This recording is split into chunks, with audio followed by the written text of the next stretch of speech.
Hello everyone, আমি Susmita exclusive চ্যানেলের নতুন আরও একটা ভিডিওয় তোমাদের সকলকে জানাই স্বাগত।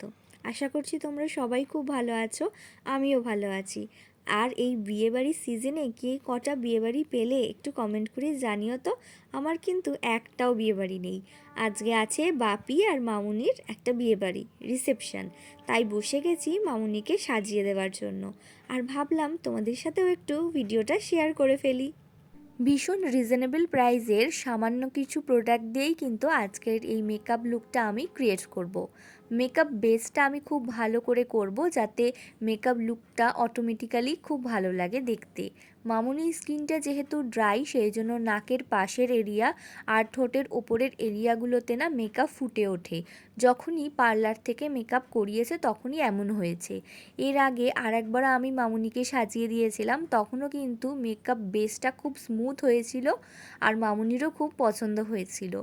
তো আজকের মেকআপ বেসটাও কিন্তু তোমরা এখন দেখতে পাচ্ছ কতটা স্মুথ হয়েছে। তো আমি কি প্রোডাক্ট আজকে ইউজ করলাম সেটা কিন্তু তোমাদেরকে একটু বলে দিই।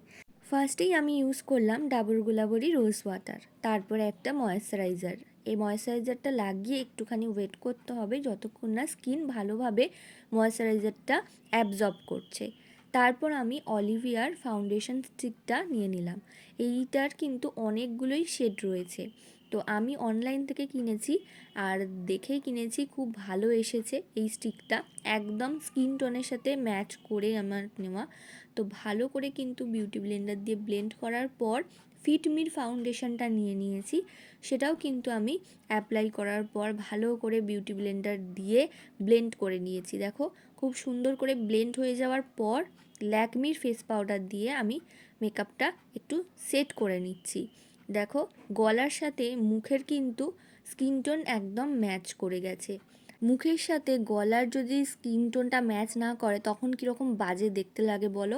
তো আমি কিন্তু এরকম লাইট মেকআপই খুব পছন্দ করি। আর বেসটা যদি তোমরা খুব ভালো করে করো না, তাহলে দেখো যে অটোমেটিক্যালি খুব স্মুথ লাগবে লুকটা দেখতে।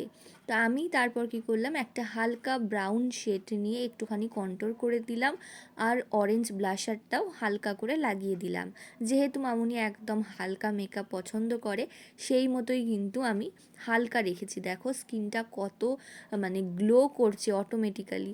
তো তার ওপর আমি আরেকটু যাতে গ্লো করে সেই জন্য বেশি বেশি করে হাইলাইটার লাগিয়ে দিলাম। এটা কিন্তু আমার most favourite part of the makeup.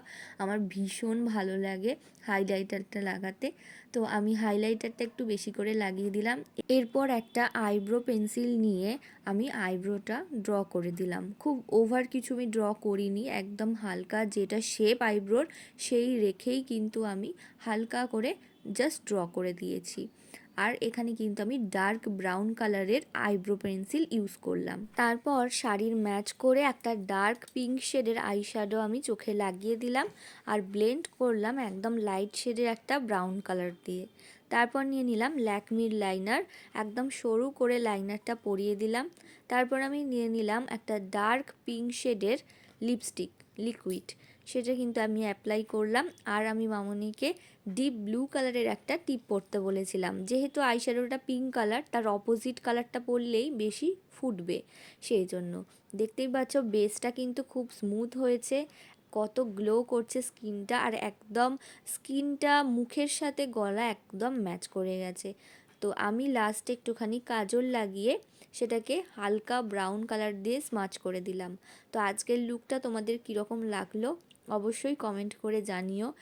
এই রকম রিজনেবল প্রাইসের কিছু প্রোডাক্ট দিয়ে এত সুন্দর মেকআপ কিন্তু করা যায়। অবশ্যই ভিডিও ভালো লাগলে একটা লাইক, শেয়ার, কমেন্ট করতে একদম ভুলো না।